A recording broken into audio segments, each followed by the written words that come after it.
بسم اللہ الرحمن الرحیم، السلام علیکم۔ یوم عاشورہ یعنی کہ 9-10 محرم کا روزہ رکھنا، اس کے بارے میں جو ہے نا صحیح مسلم کی حدیث ہے 2658۔ اور رسول اللہ صلی اللہ علیہ وسلم جب مدینہ تشریف لائے تو یہود کو نا روزے کی حالت میں پایا، تو رسول اللہ صلی اللہ علیہ وسلم نے دریافت کیا کہ یہ کس چیز کا روزہ ہے، تو انہوں نے بیان کیا کہ اس دن جو ہے حضرت موسیٰ علیہ السلام کو نجات ملی تھی اور فرعون کو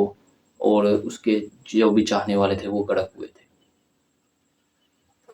تو رسول اللہ صلی اللہ علیہ وسلم نے فرمایا کہ موسیٰ پر تم سے زیادہ ہمارا حق ہے، تو اس لیے رسول اللہ صلی اللہ علیہ وسلم نے 10 محرم کا جو ہے وہ روزہ رکھا۔ یہ 10 محرم کا صحیح مسلم کی حدیث ہے 2658۔ اس کے بعد جو ہے بیان کیا گیا صحیح مسلم کی 1162 حدیث نمبر ہے صحیح مسلم کی۔ رسول اللہ صلی اللہ علیہ وسلم نے فرمایا مجھے امید ہے اللہ سے کہ جو یوم عاشورہ یعنی 10 محرم کا روزہ ہے وہ پچھلے 1 سال کے گناہوں کا کفارہ ہے۔ تو یہ صحیح مسلم کی حدیث تھی۔ اب جو ہے یہ حدیث جو ہے پہلی کہ یہود جو تھے وہ 10 محرم کا روزہ رکھتے تھے جب رسول اللہ صلی اللہ علیہ وسلم مدینہ تشریف لائے، تو یہ سنن ابو داؤد میں بھی حدیث موجود ہے، صحیح مسلم میں موجود ہے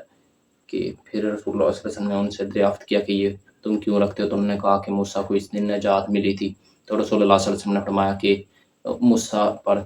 جو حق ہمارا زیادہ ہے تم سے، تو اس لیے رسول اللہ صلی اللہ علیہ وسلم نے روزہ رکھا۔ اب عبداللہ بن عباس رضی اللہ تعالیٰ عنہ،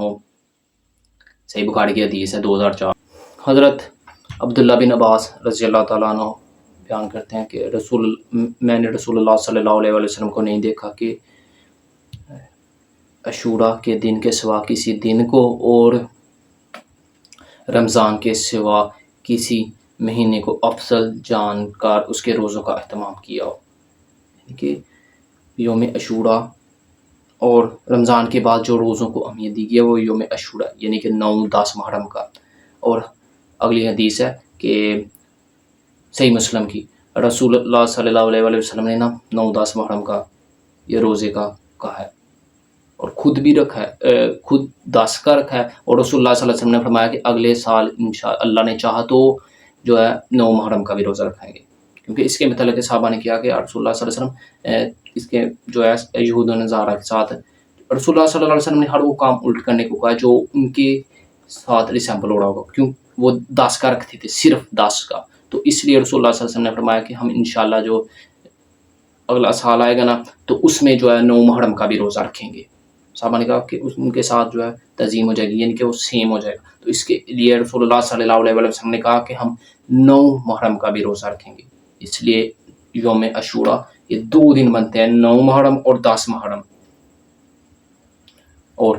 جو ہے رسول اللہ صلی اللہ علیہ وسلم کا جو ہے وصال ہو گیا، اس سے پہلے